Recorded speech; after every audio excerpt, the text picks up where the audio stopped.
All right, welcome everyone. Here is the OKW 5 minutes or slightly more overview. Plan the best locations for your forward spawning buildings, weighing the risk versus reward. Your early infantry can deal with any situation, even though you lack weapon teams.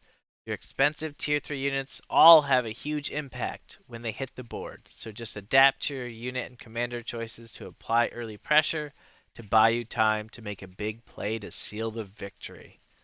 All right, over to you. Alright. OKW kind of plays like the tip of a spear. They can create forward operating bases and pressure their opponents from single points on the map, but have difficulty playing on other sides of the map. Their uniqueness comes from their Tier 1 light vehicles becoming emplacements on the map that represent their tier buildings.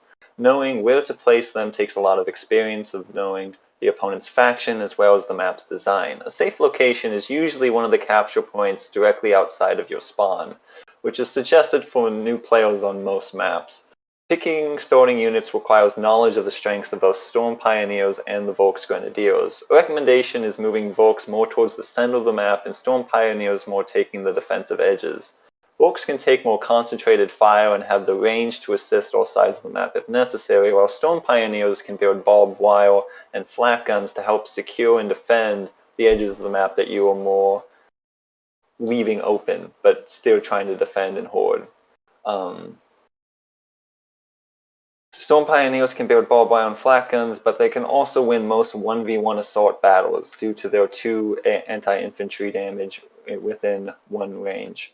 A common mistake of OKW players is rushing Tier 3 and surrendering early map control, while trying to also place their Tier 2 and Tier 3 buildings halfway up the map.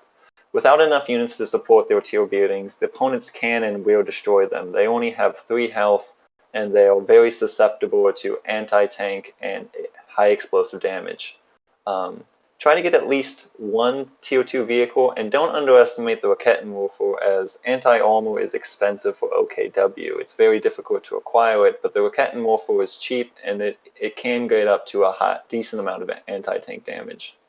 To play OKW well, players need to defend their fewer points and properly transition to Tier 3 without sacrificing map control. OKW heavy vehicles and emplacements are meant to stand on their capture points and prevent enemy capture. They have the hardest to destroy tanks in the game and one of the best infantry in the game at Tier 3, which are meant to hoard points on their own.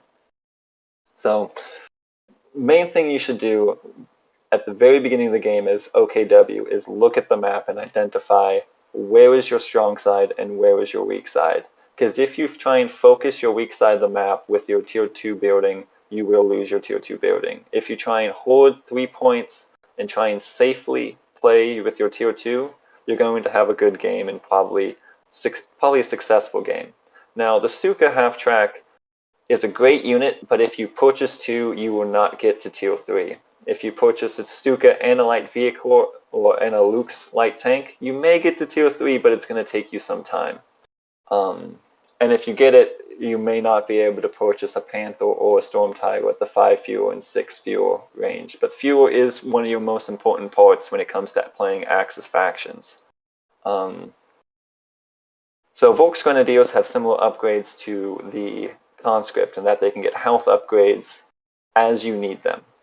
Don't overspend your XP on these upgrades, but definitely buy them if you know you're going to try and capture a point.